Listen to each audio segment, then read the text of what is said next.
Ven a cantar conmigo, somos un pueblo unido, alza tu voz y canta para el Señor.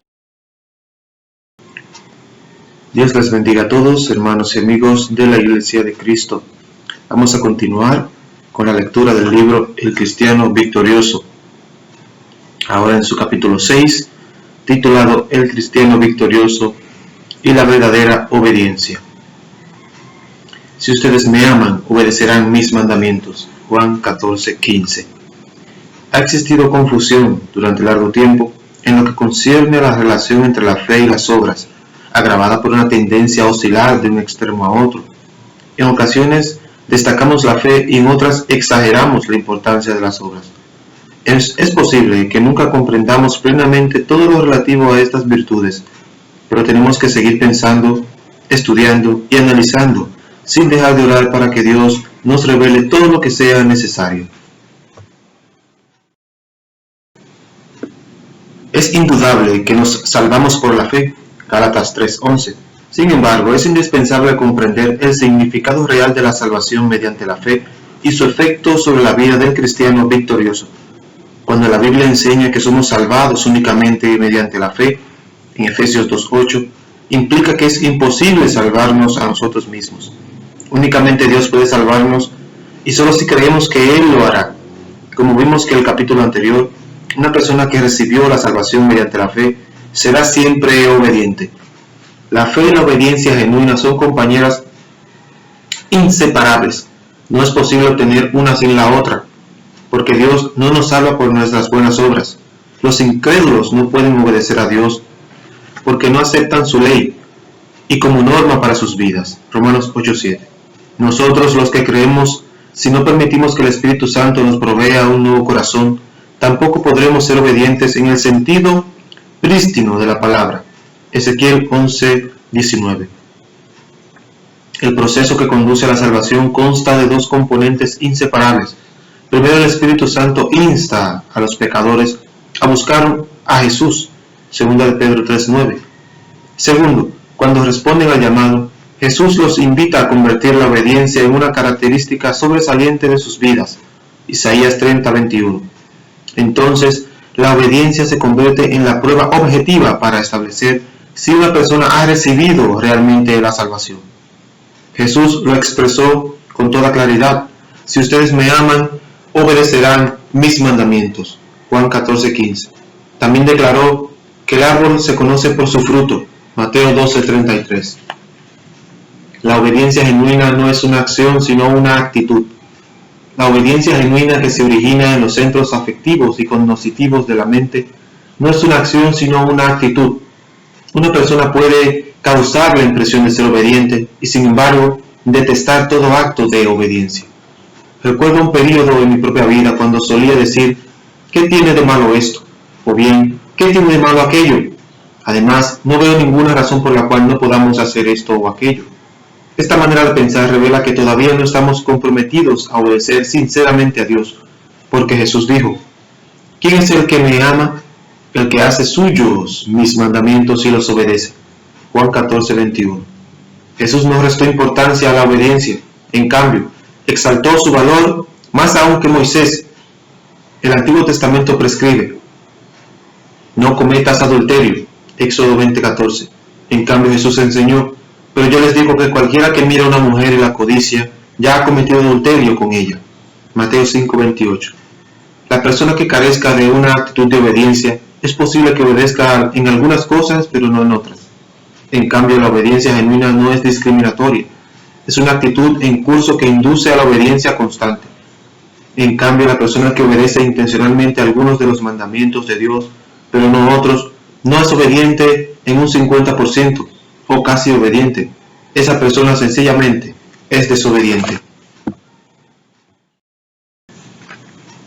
Dios evalúa la obediencia de una persona por su capacidad de obedecer. Puesto que la obediencia genuina es una actitud que surge cuando una persona acepta a Jesús como su Salvador, ¿quiere decir que todos los que aceptan a Jesús obedecerán a Dios perfectamente y de inmediato? La respuesta es negativa, porque las Escrituras dicen claramente que Dios toma en cuenta el lugar donde una persona nació. El Señor anotará en el registro de los pueblos. Este nació en Sión. Salmo 87:6. Esto significa que Dios considera nuestros antecedentes familiares y las oportunidades que tuvimos. Una vida de obediencia no debe equipararse con un patrón de perfección absoluta. Los 10 mandamientos han sido siempre el paradigma o norma mediante el cual se juzga la obediencia absoluta a la voluntad de Dios, y esto constituye una verdad eterna. Pero Dios examina el corazón. El niño ingresa al primer año de escuela con la actitud de aprender. Comete errores, pero su actitud hacia el aprendizaje facilita su desarrollo intelectual.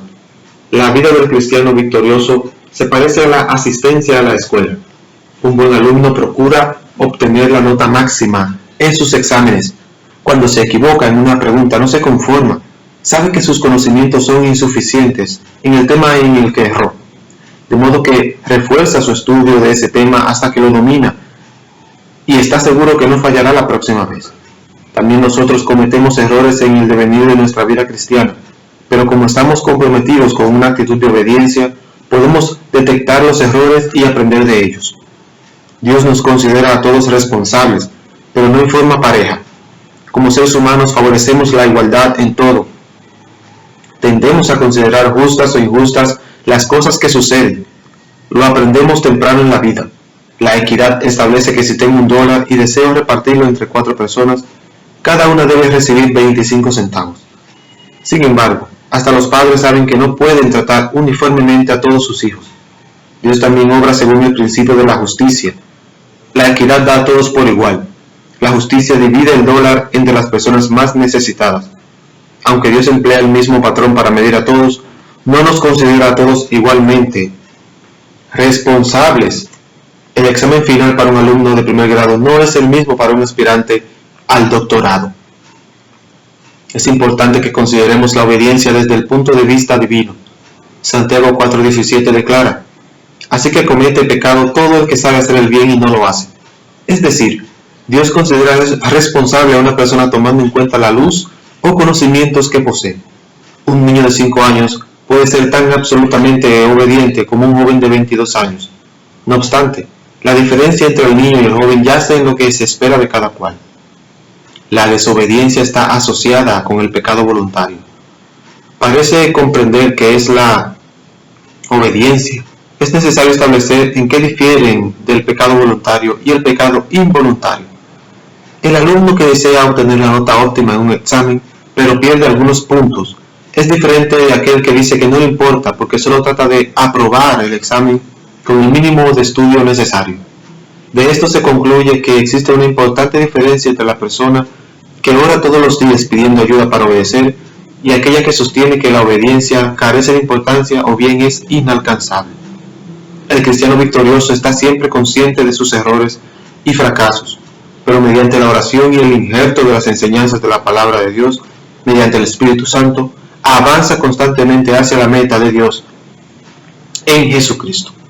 ¿Puede considerarse la obediencia como un concepto de valor relativo? En cierto sentido sí, puede considerarse relativo pero no opcional. Cuando llegue el fin, no habrá nadie que haya sido salvado que haya sido intencionalmente desobediente a Dios. Los que serán salvados de todas las generaciones tendrán una característica común: habrán deseado de todo corazón obedecer la voluntad de Dios. Cuando comprendamos que la obediencia es una actitud consciente, entonces sabremos que únicamente Dios, quien tiene la facultad de leer la mente, puede decidir quién es obediente y quién es desobediente. Nosotros no podemos juzgar a nadie. Hacerlo sería ser desobedientes, porque se nos ha dicho que no debemos juzgarnos unos a otros. Lucas 6:37.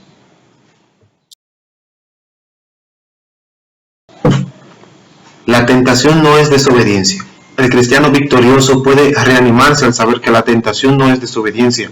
Nuestro ser natural, la carne y el diablo, nos tentará constantemente a incursionar en el orgullo, la impureza y la deshonestidad. Debemos saber que existe en todo ser humano una naturaleza carnal que se complace en la desobediencia.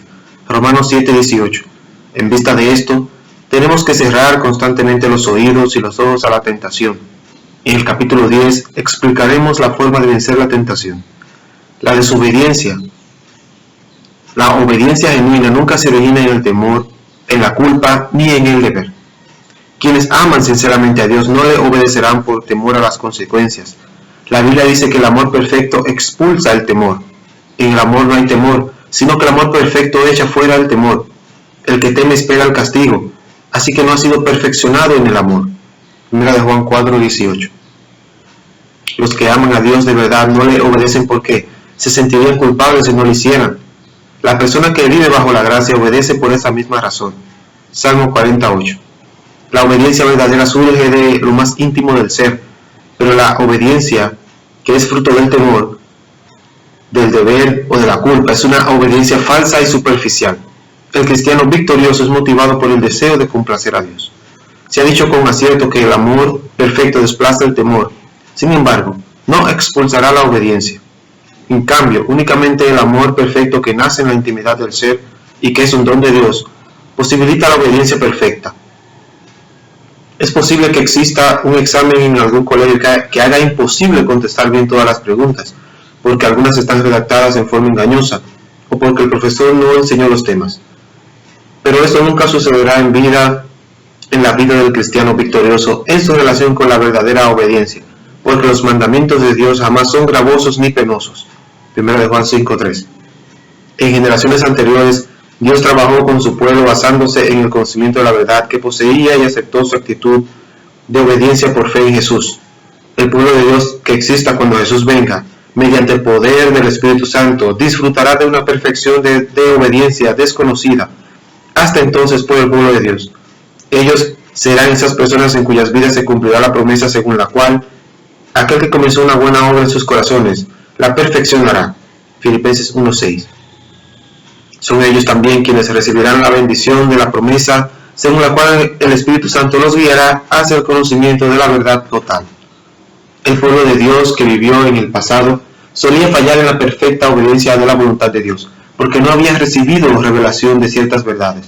Sin embargo, manifestaron una actitud de obediencia. En tiempos de Lutero, Satanás había preparado un profundo pozo lleno de mentiras, y Dios ha necesitado tiempo para rescatar a su pueblo y ponerlo sobre tierra firme de la verdad, y Él no ha concluido todavía la operación de rescatarnos. Oración. Amantísimo Dios y Padre, reboso de agradecimiento porque tu Espíritu me está sanando de la enfermedad del pecado. Antes quería desobedecer, en cambio ahora anhelo de todo corazón hacer tu voluntad en todos los sectores de mi vida. Señor, soy como un niño, estoy aprendiendo a medida que crezco en la gracia.